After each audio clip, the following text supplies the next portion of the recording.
বন্ধুরা আবার চলে এসেছি তোমাদের মাঝে। আমরা এখন কোথায় আছি জানো? এখন আমরা আছি বিলের মাঝখানে।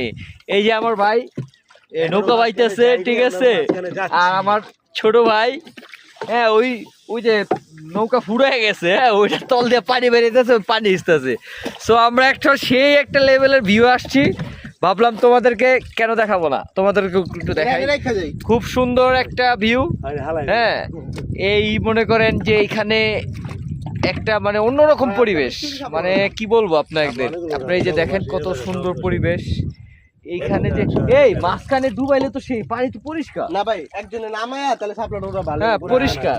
আমি কি করব, ওইখানে সবাই মাছ ধরতেছে আর আমরা নৌকায়, তুই একা একা একাই তুই সত্যি আর আমরা নৌকায় ভ্রমণ করতেছি। কি যে একটা এনজয় ফিল। আর শাপলা উঠাবো আমরা গাইস, দেখেন এই দেখো বন্ধুরা সবাই, এই যে শাপলা, এই শাপলা তুল, শাপলা উঠা, শাপলা উঠা, এই যে শাপলা তুলতেছে। এই লো সুন্দর। ও জীবন রে। ওকে গাইস, ওয়াও ভিউ গুলো সেই অন্যরকম একটা অনুভূতি। Okay bye bye.